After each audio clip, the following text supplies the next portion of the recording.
How many times am I going to have to keep telling y'all that the Texans and the Rockets mirror each other like the SpiderMan? Hard work, hard work, hard work, hard work, hard work, work. There you go. Hard work, work. Everybody doing it right. Hard work, work, work. That's what I say. Hard work, work, work. Earn my pay. Hard work, work. Hard work, do it every day. Hard work, work. Get up out of 2:45. Hard work, work. Let me go and earn my pay. Hard work, work. Boots on. Hey, what's going on, y'all? Give me a second. You tuned to Sports Talk with Big Sarge. I'm your host, Big Sarge. Give me 1 second. Give me 1 second. Give me 1 second. Give me 1 second. What is going on with my page? Did I put it on the right one? Yeah, say I'm live. Let me see. Open live video. What's going on with my page? Oh, there we go. Let me see if I can. Put it on the right one. Yes, I'm live. Let me see. Okay. Live video. Damn, switch some things up on you, boy. Switch some things up on you. Let me see. Am I up here? Ooh. Oh, there I go. Here I go. Here I go. Here I go again. Should we? What's up, y'all? Okay. Hey, what's going on, y'all? You tuned to Sports Talk with Big Sarge. I'm your host, Big Sarge. Make sure you follow me on the app formerly known as Twitter at Big Sarge Sports with a Z at the end. Follow me on the Tick and the Talk at Big Sarge Media. Make sure you are subscribed to the Texas Tailgate Talk podcast and to Big Sarge Media on YouTube. Follow me on Instagram at Big Sarge Sports with the Z at the end. Because you know we do everything for the gram. Senior Boble, hello. You're asking me. I got to know, Sarge, do you think the burner is real? I'm going to dive into that just a little bit later on in the show. We can't just give everything away right off the rip, Senior Boble. We got to, you know what I'm saying? They got to let some stuff, you know, you got to, as we call it in the biz, you have to tease some things. I think that's what they call it. All right. Hey. Okay, before I even get this thing started, right? First of all, hey, y'all, welcome back. I appreciate you all being here. Been working on myself, doing some things for me, y'all know how I am. I mean, look, I'm staying out the way, drinking my water, you know what I mean? It's 5 o'clock somewhere, though. Let me go ahead and get this show started. And I'm going to say this. I got to say this. I'm sorry, y'all. I got to say this right up front. Hey, if you vote for Stephen A. Smith, you're a damn fool. If you vote for Stephen A. Smith for president, you are a damn fool. Like a big one. Like a whole fool. Like a whole fool. Now, let me preface my statement by saying this. I don't have anything against Stephen A. Smith personally. I've met Stephen A. Smith on more than one occasion personally, and I think that, you know, away from the cameras and the mics and all that, Stephen A. Smith is a very, very good guy. Stephen A. Smith is probably one of the best people I've ever met in my life as far as being able to relate and to talk to people. I ain't got no problem with Stephen A. Smith, the person. Hell, I ain't even got no problem with Stephen A. Smith, the host of an executive producer of First Take. I ain't got no problem with that because I don't watch First Take enough to criticize it. But I do have a problem with Stephen A. Smith as a political candidate for the president of the United States. Now, I told y'all a long time ago, I stopped doing political talk. I dibble and dabble in it every now and then, but I moved totally away from it because it's just too toxic. Like I already deal in a toxic pool when it comes to sports talk, but politics, I don't want to jump out of one toxic pool into another one. I gotta pick. I gotta pick a struggle. I gotta pick whichever one I'm gonna stay in. And for the most part, staying in that sports talk pool is kind of what I like. Right, stay right there. I don't really jump into that political pool because it's too toxic. Let me give you a couple of reasons why I don't feel that Stephen A. Smith is a hard is a I don't believe that Stephen A. Smith is a good candidate for president of the United States. First thing is I think that Stephen A. Smith is a plant. And what I mean by a plant is, hey, Stephen A. Smith, if you're going to criticize one political party and say that you're the right person to maybe come in and clean up that political party, I don't understand why you keep, like, you never say anything positive about that party. And I get it, it's a stick. You've been in television long enough to know what sells, what pushes the needle, what gets clickbait, what gets likes, retweets, and all of that. But I feel like Stephen A. Smith is a political, is a plant to be able to take over take some of the votes away from real Democratic candidates that's going to run for president. Because, like, if you just really want to run for president and you really wanted to do things, then why don't you just run as a Republican? Because like I said, I never really see you criticizing the Republican Party. Let me preface my statement by saying I ain't got no affiliation with no political party. I am the political party of Big Sarge. That's it. If the Democrats got something good, I'll vote for that. If the Republicans got something good, I'll vote for that. The Independents, the Green Party, the Tea Party, whatever. Whoever got something good, that's what I'm voting for. But I believe that Stephen A. Smith is a political plant planted by one political party to dismantle and disparage another political party, especially with this latest rant that he had about, well, the Democrats are no better if they're going to boycott the State of the Union address. Y'all can't look at and talk about the Republicans, President Trump, and say what they're doing, and you're not leading and setting the example. Well, God damn, Stephen A., how many times you want these people to get slapped in the face for setting the example? Because on one hand, you always say that the Democrats ain't strong enough and they don't stick together and they don't do this, that, and other. And then when they do show some union, now you're saying that they're wrong. So I can't see Stephen A. Smith running for anything and being taken seriously. I was having a conversation with one of my good friends on yesterday at lunch, and I said that the problem with Stephen A. is that he isn't good enough to run on the on the Republican side. He's not good enough to run on the Republican side, but he doesn't have enough pull.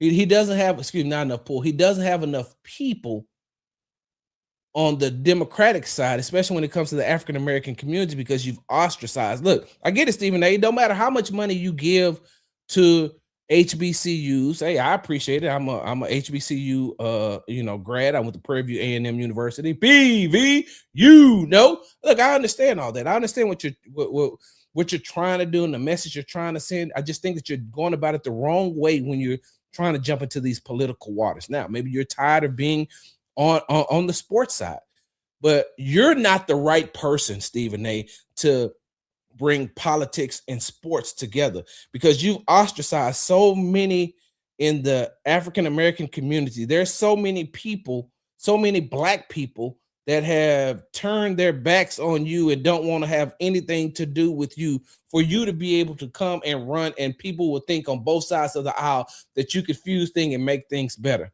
Also, because you've bloviated yourself to a point to where everybody always sees you in a negative light, you're not going to be, like, you don't have, one thing I can say about President Donald Trump is he's charismatic, and as he gets older, it's starting to dwindle a little bit, but he's charismatic, and he has a way of pulling in the base that he's looking for.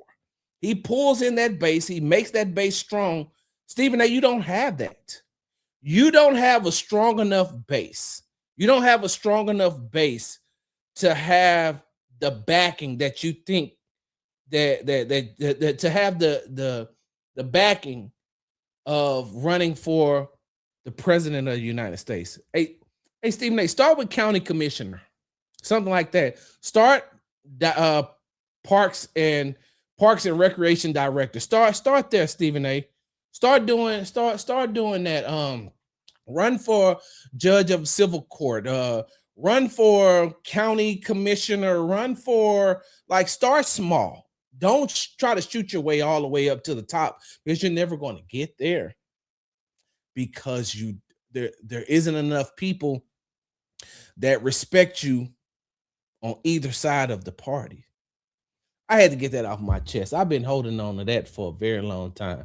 It ain't no damn way that I would vote for Stephen A. Smith. I'd be a damn fool if I would let Stephen A. Smith come on television.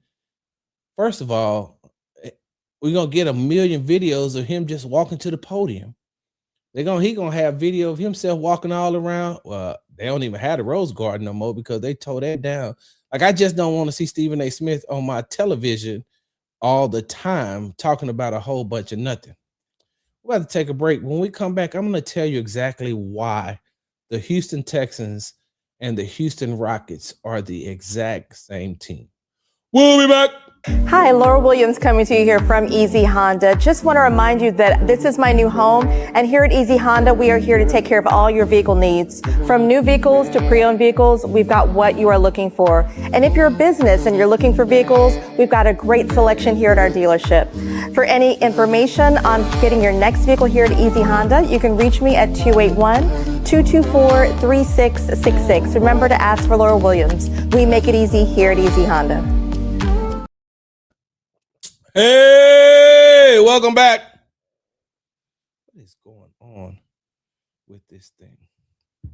You tuned to Sports Talk with Big Sarge. I'm your host, Big Sarge. Before we went to the break, I told you that. So I've been saying this for the last 3 seasons, and there are a lot of people who have picked up on it. There's a lot of people who have, tried to throw it into their own. There have been a lot of people who try to throw it into their own show.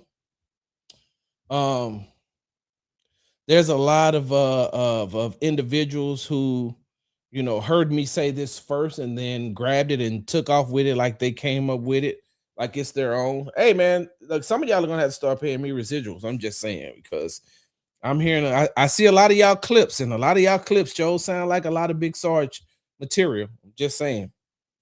And if it's you and you feel that way, you know how to get in contact with me. We can have a conversation. I'm not here for violence at all. But if you want to have a conversation with me, we'll have a conversation.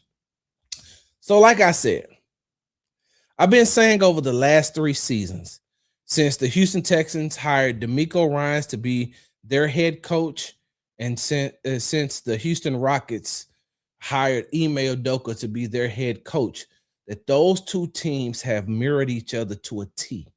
That those 2 teams are really that SpiderMan meme of one Spider-Man pointing at the other Spider-Man.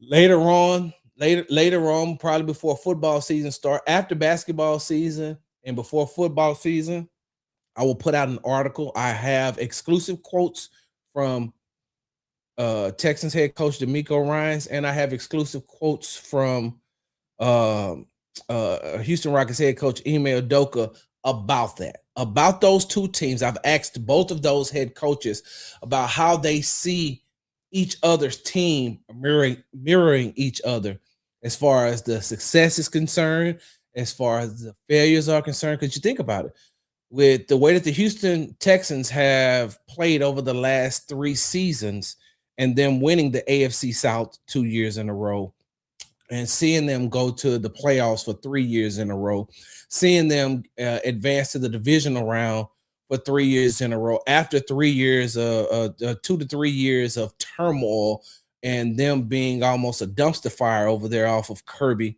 You watch and you seen how they have transitioned back to being a winning franchise. It's the exact same thing like it was with the Houston Rockets, when before they hired Ime Udoka, They were in that exact same situation, a team that had no direction and not knowing which way to go. And then Ime Udoka's first year, they go 41-41. The second year, they end up being second in the West. And, today they play they play the Charlotte Hornets at 6 p.m. and they currently sit third in the Western Conference right now.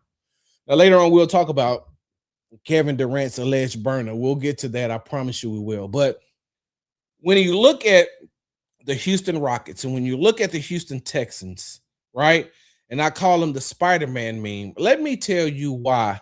Let me tell you why I call them the SpiderMan meme, right? Because what a lot of people are missing out, what a lot of people are missing out on is the fact that there are two key components that make the Texans go. Sorry, there's two key components. One that makes the Houston Texans go and the other that makes the Houston Rockets go. And that's running back Joe Mixon for the Texans, and that's point guard Fred VanVleet for the Houston Rockets. With the way that the offense moved this year for the Houston Texans, imagine how much more successful they could have been, how much better they could have been if they'd have had their quote unquote point guard as far as Joe Mixon is concerned. Everyone knows that running back Joe Mixon missed the entire season.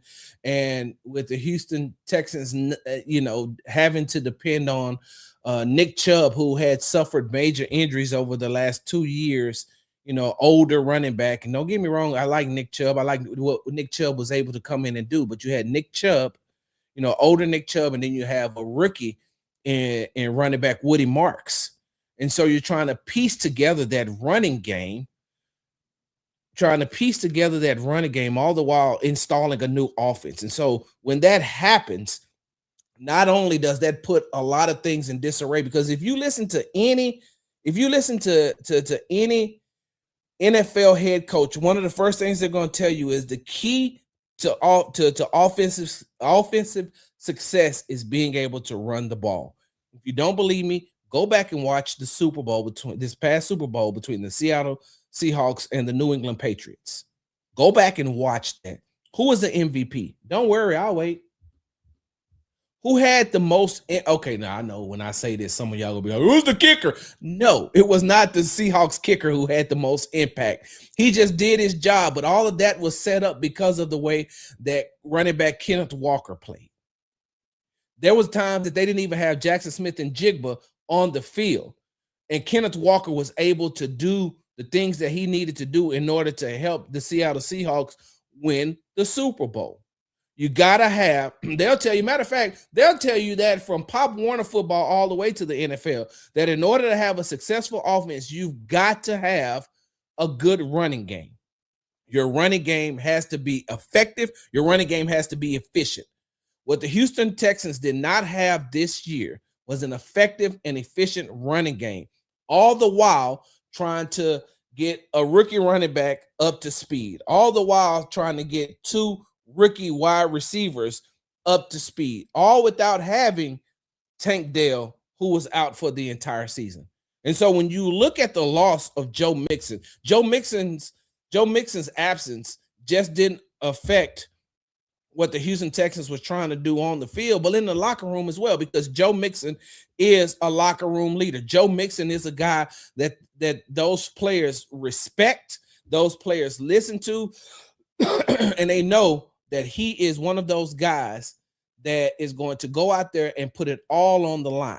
He's not one of those guys that's going to sit back and wait for things to happen. He's one of those guys that's going to go out there and he's going to make things happen.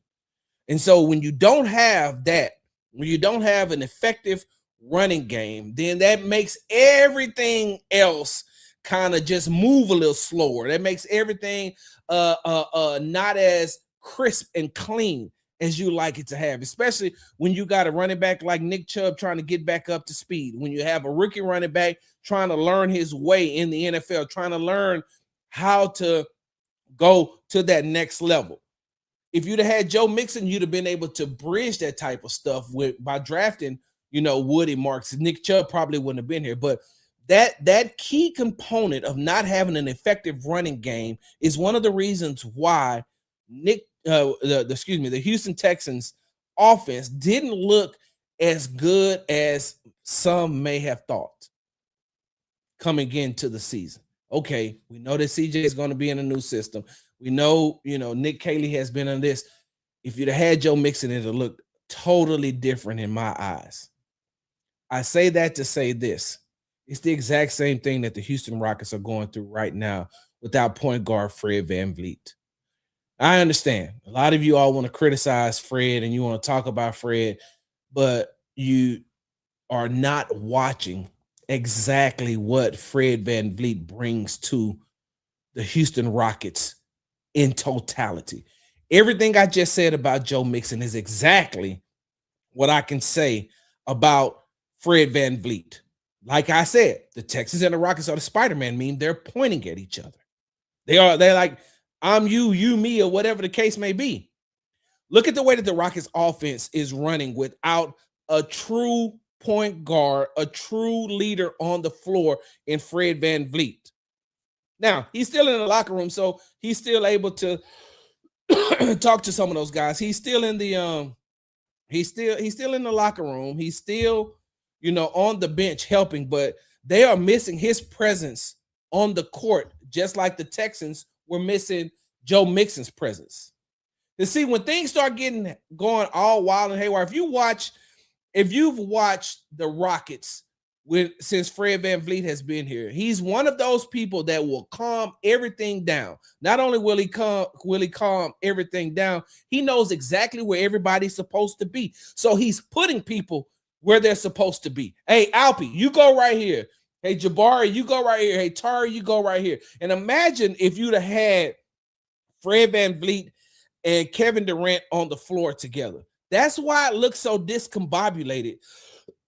Because although our man is a natural, has played the point guard position, his entire career up until he got into the NBA and they're moving him around, he's never had to play point guard in the NBA because there's always been Fred there. And so he hasn't had to play. There's always been a point guard there. And so the Rockets figured out, hey, we could use him in different, he's a natural born basketball player, so we could use him in a dunker spot, somewhere he had never played before. He's never played off the ball. Amen Thompson has always had the ball in his hands. And so now with the absence of Fred, you're trying to teach him how to be a point guard, all the while trying to teach an NBA point guard, all the while trying to teach Reed Shepherd how to be an NBA point guard, all the while trying to make sure that Kevin Durant is getting the ball where he likes in his sweet spots, and Alpy's getting the ball where he likes in his sweet spot. What these teams have done, what these teams have has done to the Houston Rockets is they've taken advantage of their weakness, and what their weakness is that they don't have a point guard. That's it. True, you can bring in Aaron Holiday, but Aaron Holiday is not Fred VanVleet. They are missing their floor general. They're missing their floor leader. I don't care what you want to say about the way that Fred plays. I don't care what you want to say about, Fred, the way that Fred shoots or whatever the case may be, which I think is a crock of shit, because if it wasn't for Fred VanVleet, the Houston Rockets wouldn't have even managed to stay in that series with Golden State on last year. And so when you look at that, watch, the Rockets are getting ready to play at 6 p.m. Central Standard Time against the Charlotte Hornets. And watch how sometimes they go through these stretches where they cannot get going on offense. They look ineffective on offense. They look inefficient on offense because they don't have Fred VanVleet. Does that sound familiar? Take yourself back to some of these games that you watched with the Houston Texans this past season and what it looked like, what it could have looked like if Joe Mixon would have been on the field. Now imagine some of the games that you've watched the Houston Rockets lose because they didn't have a Fred VanVleet on the floor. Let's just go back to this last game that they lost before the All-Star break against the Clippers. It wasn't a game that they should have lost. They were up by 15 points. Los Angeles made a run. You know who would have calmed all of that down? Fred VanVleet. You know who would have calmed all of that down when they went on that losing streak to those those under 500 teams back in it, when they lost to the Clippers, they lost to the Kings, they lost to the Trailblazers. Like, you know who would have calmed those things down? Fred VanVleet, because he's a champion. He's played point guard his whole life, and he's a veteran, and he knows exactly where everybody should be. Now go back and look at some of the games that the Houston Texans lost and think about what would have happened if they would have been able to just run the ball. Let me give you an example. If the Houston Texans would have had Joe Mixon against the New England Patriots, excuse me, they don't lose. They don't lose. If they have Joe Mixon against the Patriots in the divisional round, they don't lose. And you know why they don't lose? Because, all right, CJ seems to be off his game today. Hand the ball off to Joe Mixon. All right. Hey, CJ is getting a little shaky back there for you in the pocket. Don't worry. We always got Joe to depend on. We can hand the ball off to Joe. Joe is going to make something happen. No matter, it may not be the first time. It may not be the second time. And come that third or fourth time, you're handing the ball off to Joe Mixon. He's making something happen. The exact same way with Fred VanVleet. Okay, so now these teams that went on a run, don't worry about it. I'm finna comment. Calm down. We are about to run a play. Or calm down. Everybody just get settled. Just get settled. Slow down. Slow down. Get your mind together. Let's get back in this thing. The exact same way with Joe Mixon. Hey, everybody, slow down. Calm down. Get me the rock. That's why I say they point at each other, and they point at each other often. They point at each other a lot. And when you look at what each one of them was missing, when you look at what the Texans were missing in Joe Mixon, if you look at what the Rockets are missing in Fred VanVleet, you'll see that it's the exact same thing.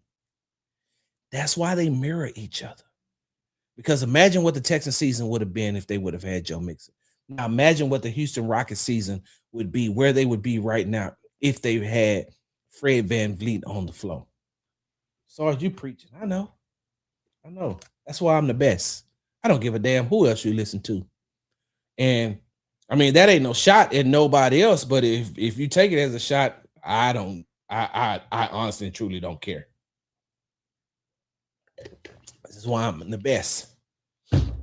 Because I don't need to create confusion. I create content. I don't need to create confusion. I create content. Now, you're wondering why I said that, right?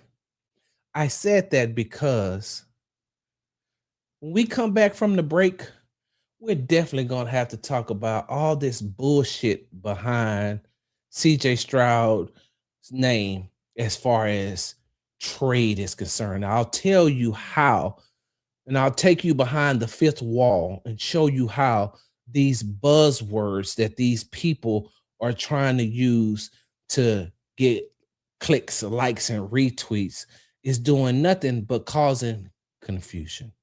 We'll be back. Hi, Laura Williams coming to you here from Easy Honda. Just want to remind you that this is my new home, and here at Easy Honda, we are here to take care of all your vehicle needs. From new vehicles to pre-owned vehicles, we've got what you are looking for. And if you're a business and you're looking for vehicles, we've got a great selection here at our dealership. For any information on getting your next vehicle here at Easy Honda, you can reach me at 281-224-3666. Remember to ask for Laura Williams. We make it easy here at Easy Honda.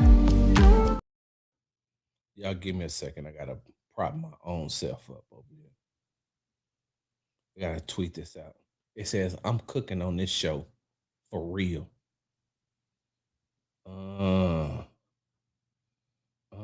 Yes, sir. Yes, sir. Yes, sir. Where we at? Yes, sir. Yes, sir. Stop playing with me. I told y'all. And I told y'all when I came back that it was going to be a different Sarge. Hey, welcome back. You're tuned to Sports Talk with Big Sarge. I'm your host, Big Sarge. Make sure you follow me on the app formerly known as Twitter at Big Sarge Sports, the Z at the end. Follow me on the Tick and the Talk at Big Sarge Media. Make sure you're subscribed to the Texas Tailgate Talk and Big Sarge Media YouTube page. And follow me on Instagram at Big Sarge Sports, the Z at the end. Because you know we do everything for the gram. All right, but so before I went to the break, I told you, right? I have a saying that I created, right? I have a saying that I love using, right? I said, those who can't create content creates confusion. Let me say that again. Those who can't create content creates confusion. And doing my little sabbatical, right? I'm still on social media. I'm still reading things and I'm still scrolling. And I come across a clip with former ESPN. I don't think, because Todd McShay doesn't work at ESPN anymore, right? Somebody dropped that in the chat. I don't think that Todd McShay works for ESPN anymore. But I come across this clip with Todd McShay, right? Him and another young man. I don't know the young man's name, and because I don't subscribe to the podcast, so I don't know what you know who the young man is, who the people are. So I come across this clip, right? And I'm listening to it. And I'm listening to it and I'm hearing what Todd McShay is saying, right? And then I made a comment, and shout out to Lance Zerline, who does great, a great job of, covering the NFL, but also this is his time of year. The draft is coming up. He covers that draft like no other. He covers that draft like no other. Every year he does an outstanding job at covering the draft, and he's a host over at ESPN 97.5. So him and I had a little, conversation, a little back and forth. Now, it wasn't anything that was malicious or salacious. It was not bad. It was just a conversation that him and I was having, because I said, I don't like these type of things because I know exactly what Todd McShay is doing. So I told you all before the break, I was going to take you behind the fifth wall just a little bit. Let me take you behind the fifth wall, right? So when a lot of these producers or these program directors, assistant program directors, producers, especially during this time of the year, when you're waiting on basketball to really ramp back up, right? When you're in the NFL season is in a dead period, spring training hasn't started. There's this time frame and this piece of time where it's nothing. And at that time is when you mostly get the people who come up with who's the greatest basketball player of all time. Name your top 10 Houston Texans players of all time. Who's on your Mount Rushmore of Houston Rockets players? Who's the greatest Astro? Like you get these type of things going on because these program directors are trying to find any type of buzzword or any type of buzzword or any type of conflict, creating some type of conflict to get the views up, to have the sponsors listen, because you're going to have people that'll call into the shows or people that'll jump into the comments or, jump into the chat. And so you have these people, and especially if you've been in the media long enough, they use these phrases. So what Todd McShay used was, he says teams will target. He said teams will target, right? He says teams will target. Some of these teams will entertain these calls. Target and entertain, they're buzzwords. And one of the reasons why Todd McShay can say that and get away with it is because he doesn't have to validate it.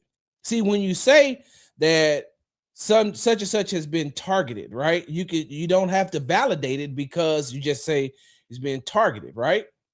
It's just being targeted. Now, I probably would have respected what Todd McShay was saying more if he'd have been like, look, according to sources, This is what my sources say. I didn't hear him say that. If y'all can find a clip where he said it, please send it to me at Big Sarge. Big Sarge Sports Z at the end on Twitter. DM it to me. I didn't hear him say that. I just heard him say that some of these teams who will be looking for quarterbacks because they believe that this draft is a weak quarterback draft will be targeting players like CJ Stroud, right? So this is where Lance and I had our conversation, because he said it does, it's not out of the picture because CJ had an off season. Well, this is where my expertise comes in, right?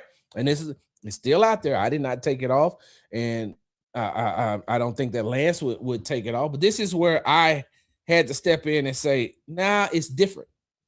Sure, you can say that it's just two guys chopping it up. It's just two guys talking about different types of things around in the NFL. Yeah, but it also moves the needle when you say targeted teams are targeting CJ Stroud. There's no possible way that CJ Stroud, the franchise quarterback of the Houston Texans, is being targeted by any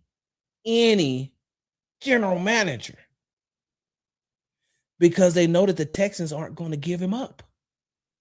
Like, that's a waste of a phone call. I can call the Bentley dealership right now and say, hey, look, I'm looking into getting a Bentley. Oh, okay. Well, what kind are you looking for? This, that, another. Oh, well, I'm looking at this, that, another. Well, how much you got to put down? $1,500. They're going to hang up in my face. That's a waste of my time, and it's a waste of their time. And then they're going to talk about how stupid that was.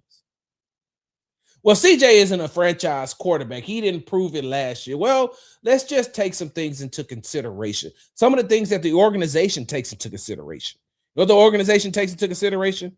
One, it puts CJ in his second offensive system in his third year. He's had 2 offensive systems, and he's only been in the NFL for 3 years. That is a lot.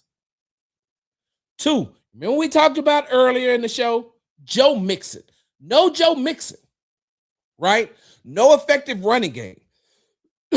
Okay, so you got to take that into consideration. No Tank. You got to depend heavily on Nico Collins, who showed up, selected the Pro Bowl. You got to depend heavily on him because you still got 2 rookies who's trying to learn how to ingratiate themselves into the system, right? Right. So,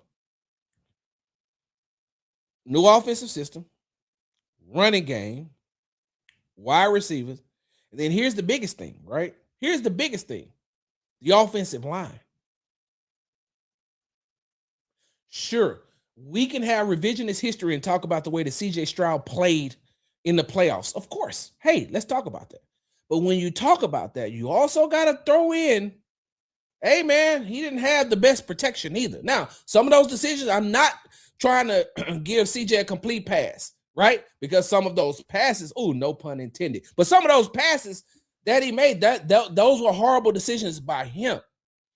But by the same token, this team on the offensive side of the ball had a lot of struggles. You know who looks at that? The organization. If everything would have been perfect, right? And what I mean by perfect is, if this was CJ's third year, if Bobby Sloak was still here, and this was CJ's third year in that system, if they'd have had Joe Mixon, if they'd have had Nico Collins and Tank Dell, if they'd have had an effective offensive line, right? And what I mean by effective offensive line is effective when it comes to the lineups. Like, maybe effective is the wrong word. Let me say this. If they'd have had a consistent rotation as far as offensive lineman was concerned, have that consistency as far as the starting lineup, those are just some of the things that go into play when you're trying to evaluate CJ Stroud as well. Did he have his best year? No. Did he have a great playoff run? Hell no. He did not. But you know what he still is for the Houston Texans? The franchise quarterback. You remember what I just said about pre-D'Amico? Y'all don't remember what it was like not to have a franchise quarterback? Y'all don't remember what the Houston Texans looked like before DeMeco came and before CJ Stroud was drafted? Do you honestly, in your right mind, believe that the Houston Texans want to go back through that? Do you honestly, in your right mind, believe that the Houston Texans want to go back to searching for a franchise quarterback when they already have one? CJ Stroud is a franchise quarterback.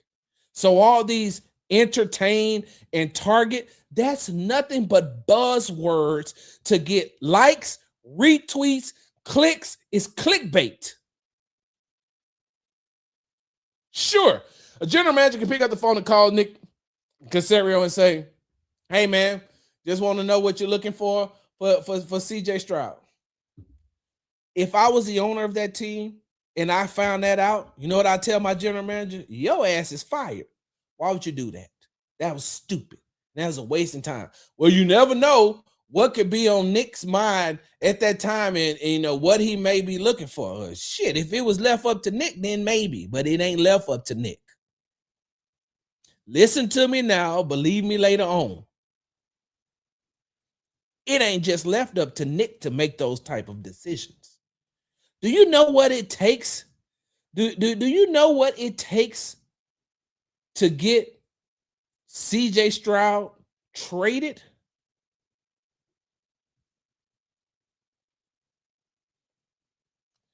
Do you know what it would take for the Houston Texans organization to trade CJ Stroud? If you're a team and you wanted to trade with the Houston Texans for CJ Stroud, you'll be a lottery team. Not a lottery team. You'll be picking, excuse me, I said lottery. Damn, I got my mind on the NBA still. You will be drafted in the top 5 for the next 10 years. Because Nick Caserio and the Houston Texans organization is going to gut your franchise. CJ will probably be the only star that you have. And there's only a couple of I'm like, he gonna want everything and draft picks. Your franchise would never recover. You know why it would never recover? Because CJ Stroud is a franchise quarterback. The Houston Texans are not going to give up their franchise quarterback. No matter what people want to say about his character, his demeanor, the way that he played in the playoffs. Oh, well, so what? They was in the playoffs. Oh, well, he didn't perform against the Steelers. He didn't perform against the Steelers. He didn't perform against New England. Well, I get that part. He doesn't get a pass for that. But that doesn't say just because he had a down year that he's not a franchise quarterback. Drake May did not perform in any of those games that the New England Patriots won heading up to the Super Bowl, up to and including the Super Bowl. Do you think that anybody from the New England Patriots organization is taking phone calls for Drake May? Todd McShay, why didn't you say that Drake May was targeted? Oh, because he went to the Super Bowl? Sure. One, with the easiest schedule. That's the first thing. Second thing is, he did not put when he got time when it was time for him to show up and play, he did not. If I'm not mistaken, Drake May was the worst playoff quarterback in NFL history. You didn't say he was targeted.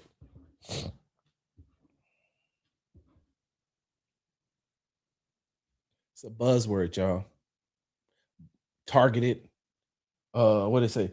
Targeted and entertain. No. Todd McShay is looking for clicks. Todd McShay is looking for likes. Todd McShay is looking for retweets. And y'all can clip this up and tag Todd McShay in this if you want to. I'll have the conversation with him, and I'm not going to even pull the tricks that Skip Bayless be trying to pull, or Stephen A. or none of them be trying to pull by saying, "Yeah, click this up and tell him if he wants to talk about it. Come on my show." Hell no, I'll come on your show. I'm good. I don't need to. I don't need to cause confusion to have you come on my show. No, cool. If you want to talk about this, Todd McShay, I'll come on your show. And then you can tell me. And that's the funniest thing, because people be like, oh man, Todd McShay's been in this business for so long and he has this source, that source, this, that, another. Well, I've been in this business since 2017, as far as the NFL concerned. 2018 since the Rockets. I got people right now, that if you pull them to the side, they'll tell you, no, Sarge know a lot of shit. Sarge know a lot of shit. Sarge hear a lot of shit. Sarge just don't talk about a lot of shit. See what I'm saying? That ain't me. I'm not looking to go viral. I don't care. I'm 54 years old. And the only people there's only two individuals that I want to go viral for. And that's my granddaughters. And that's me sharing, me spending time with them, or for whatever they're going to do, I'm gonna pump it up. They are in gymnastics. One of them is a cheerleader. One of them I know is going to be an actress, because she is so much drama. I don't need it, y'all. I don't. So when you try to discredit me and say, well, you don't have this and another, I'm telling you right now, tell you right now, there's a lot of people that'll tell you, no, not Sarge.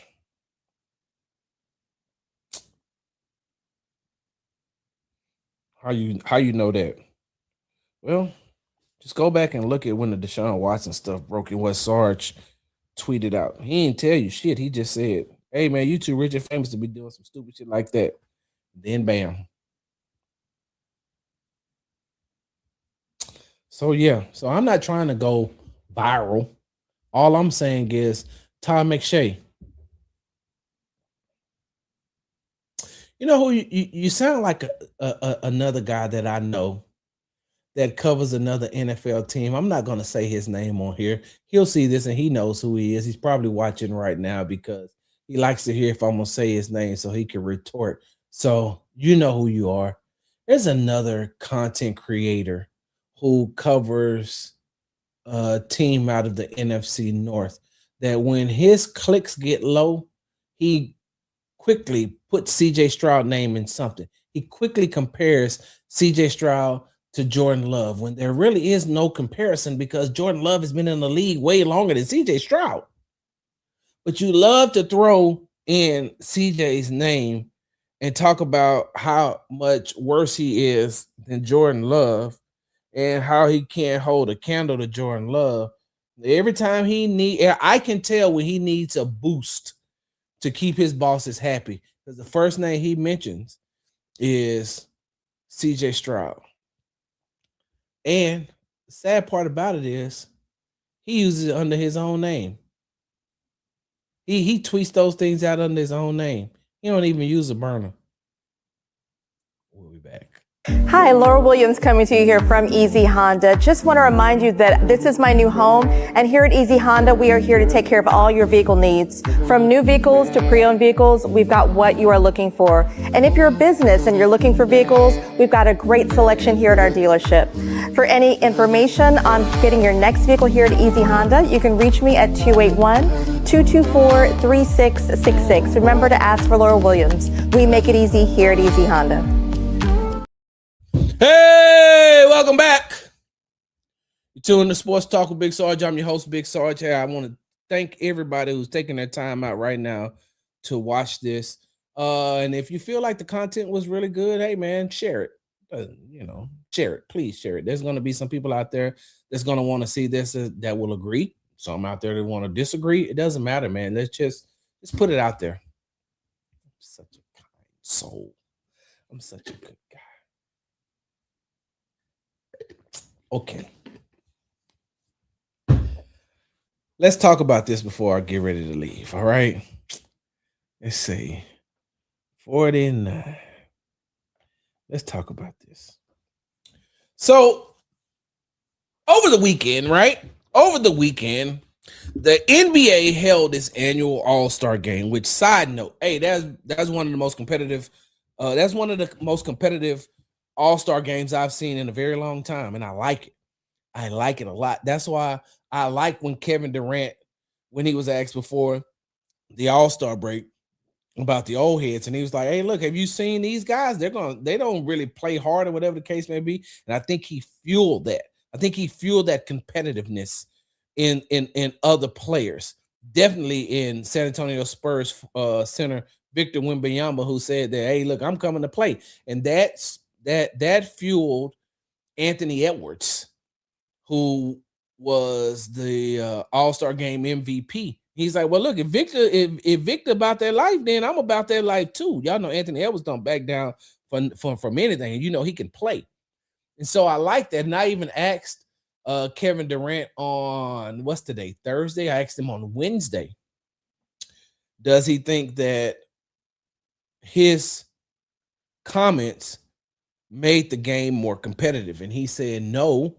I think he thinks that they were just tired of showing up and not, giving the people the product that they deserve. He says that we didn't like what was being attached to our names. So the NBA All-Star game was played. Before the game was actually played, though, some news broke, right? Some news broke about this alleged Kevin Durant burner account, this Get Off My Dickerson. That's hilarious.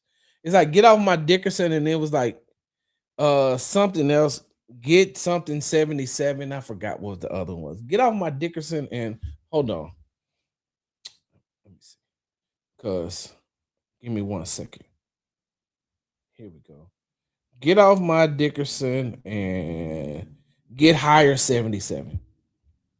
I was able to go back through my text messages and see that because I got a phone call and then I got text messages about, hey, man, something's about to break with Kevin Durant. I said, what do you mean something's about to break with Kevin Durant? And they say, well, they have allegedly found Kevin Durant's burners and stuff is about to get leaked. I said, is it real? And 2 people told me that it was real. 2 people told me that it was fake. Let me say this.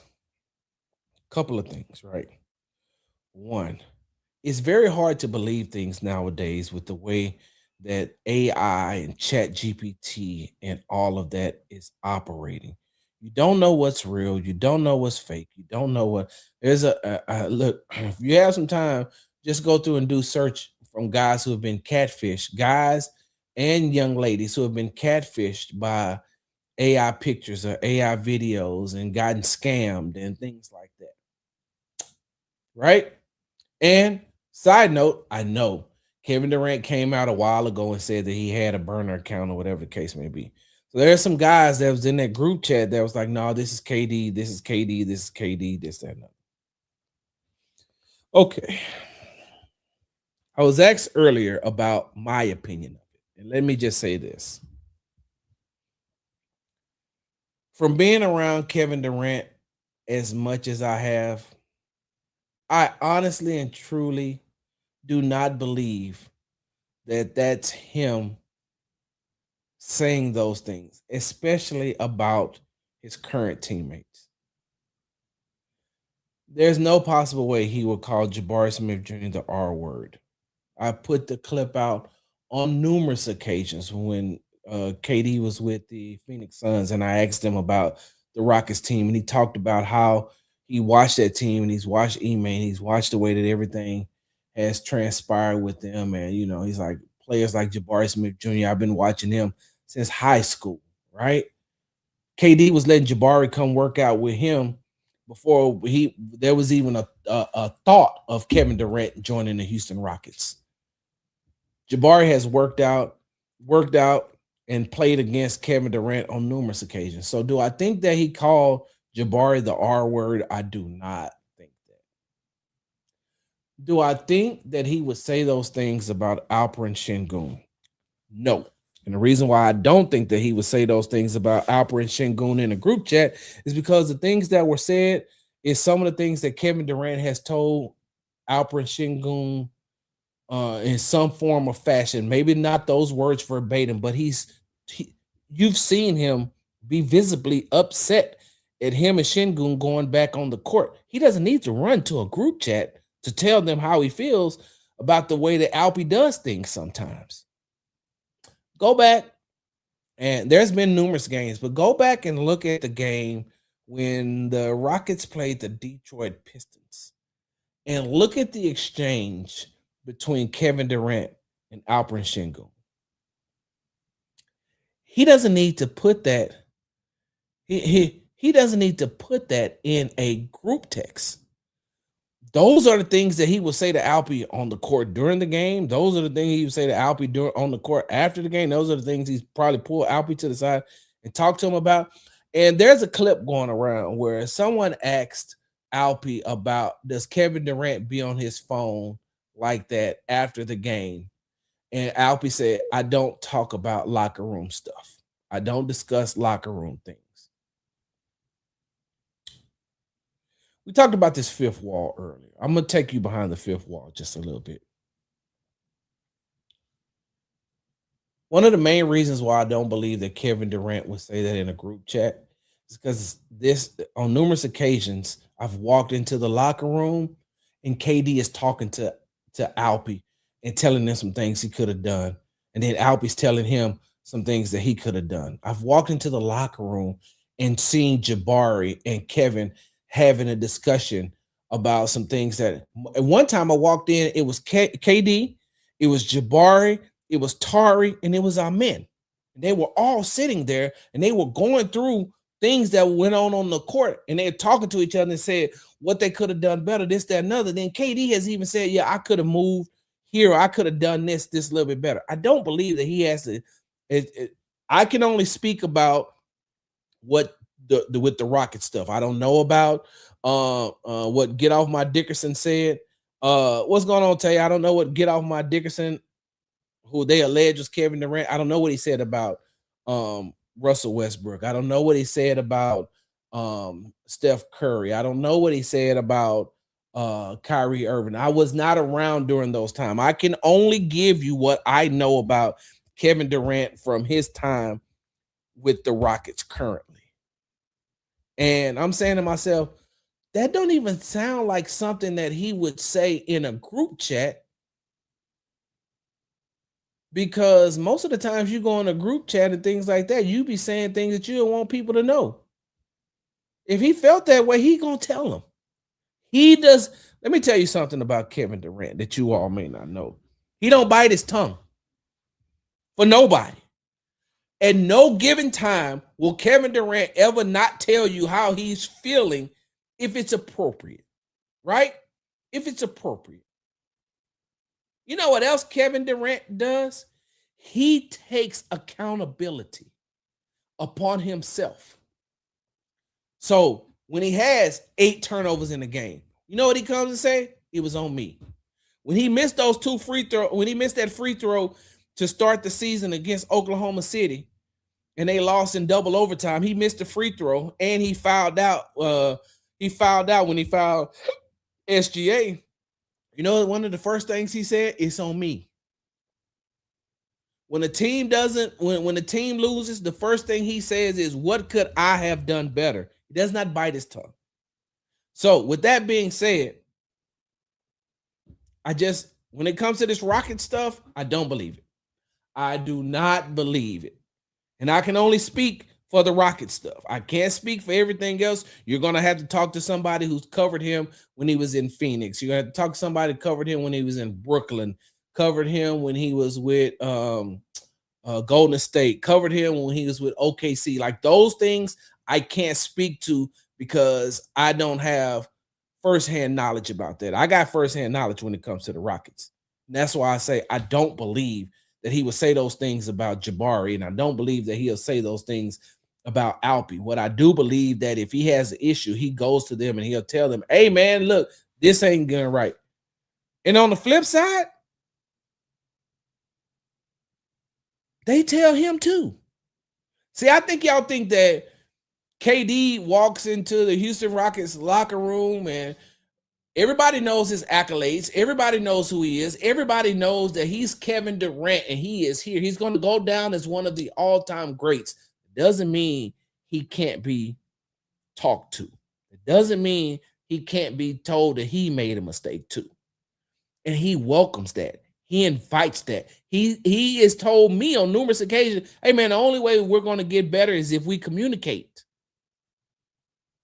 Firsthand knowledge. So I don't believe that when it comes to the Rocket stuff, that Kevin Durant said that. Now, that being said, before I get off this show, let me tell you the problem that I had. Let me sit up here for a second. Let me get some water.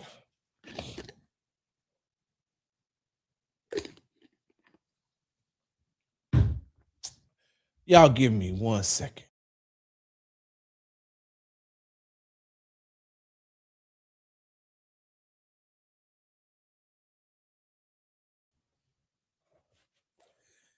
Let me tell you the goddamn problem that I had with some of this stuff that came out, and the way that some of this stuff came out, and the way that some of you all reacted online when you say, okay, this is Kevin Durant. And I can't believe that Kevin Durant, and I'm talking about get off my Dickerson, which is alleged to be Kevin Durant's burner account, right? A lot of you all, I read your comments, I read your retweets, I read all of that. Oh, I can't believe that Kevin Durant would say that about his teammates. You say the same goddamn thing about your coworkers. When you're sitting at your cubicle, when you go to lunch with your work spouse, when you had lunch with your other coworkers, your little gang that you're with. Don't be no goddamn hypocrite and act like, oh, I can't believe that anybody would say this. You do it every day. At your cubicle, in the break room, on a cigarette break. You do it with your family members. There ain't nobody that can tell me that family members don't talk about each other behind their backs. And you know who one of the biggest perpetrators of talking about people behind their backs? Okay, y'all gonna get mad at me when I say this. You know who one of the biggest perpetrators, one of the biggest instigators is your big mama, your nana, your grandmama. Your grandmother is the messiest person in your family. You know why your grandmother is the messiest person in your family? Because she talk about everybody behind their back. She talk about you behind your back. You think that when she just give you information about your cousins and your auntie and your uncle, you think that she only talk, Big Mama love me, she tell me all the family business. Hell yeah, you and everybody else. Oh, you think when she had to give you a couple of dollars when your lights was about to go out, that she didn't talk about you behind your back to her sisters or to one of her daughters? The Big Mama holds all the secrets, right? And she disseminates them throughout the family. She know who can handle what. She knows who can handle what. She knows how much she can give one. She knows how much she can give the other. So when you hypocrites start saying nobody should do that, nobody should talk about their co-workers behind their back, hey, you do it in your family. You do it at your job. Let me say this one more thing before I go, because now I'm going to get a whole bunch of comments about, sorry, you don't know my grandmama. Don't be talking about my big mama like that. Don't talk about my nana like that. Don't talk about my nene, whatever you call her. Don't talk about her like that. You not finna talk about my grandmama like that. Oh, for real? But the next family reunion or the next family gathering, Easter, perfect time. He is risen, right? He is risen. We'll celebrate the resurrection, right? Celebrate the resurrection, right? We all around together at Easter. Just bring up some stuff. How do you think Tyler Perry able to make all these movies, all these messy movies like that? Because that's what goes on in the real families. Just start bring up something that you think that your grandmama only told you, and watch how it snowballs downhill. Your grandmama is one of the messiest people in your family. And you gossip and you talk about the rest of your family members with her. So how in the hell you gonna come on and criticize Get Off My Dickerson because you believe that that's Kevin Durant? How you gonna say that And y'all doing the same damn thing. You doing it at your job, you doing it in your family. Now, the second messiest person in your family, right? The second messiest person in your family is your rich auntie. I ain't gonna even lie to you.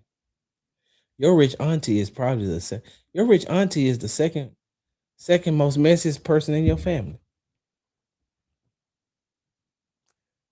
Outside of your big mama, your big mama know everything. Your rich auntie know like she like if your grandmama is the president, your rich auntie is the vice president. She know all the business because everybody come to her for the money. And when you come to her for the money, you can't just come and say, "Ain't Pauline, I need $1,000." What you need $1,000 for, baby? And then you get to running your mouth, right? And then she used the information that you gave her. She tells somebody else, and then they match that up to see if that's what your big mama knew. And then your rich auntie also call your big mama because your rich auntie is your big mama's favorite child. That's the favorite. Because in her mind, the rich auntie, even though she's single with no kids, she made something out of herself because she rich and she got money. And Big Mama know that the rich auntie gonna take her on trips. The rich auntie come through and pick her up because the rich auntie ain't got no responsibilities. The rich auntie also ain't got no man. The rich auntie also ain't got no kids. The rich auntie is also miserable. The rich auntie also owns a.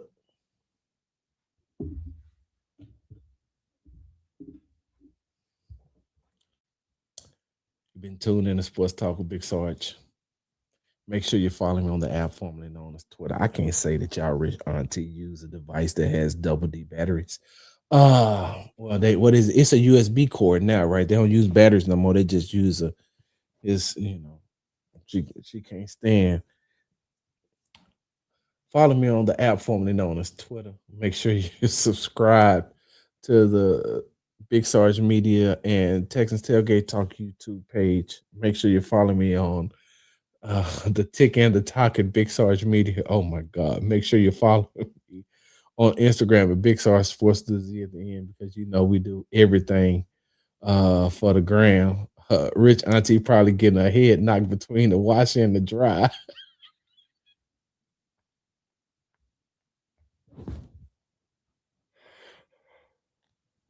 Big Sarge.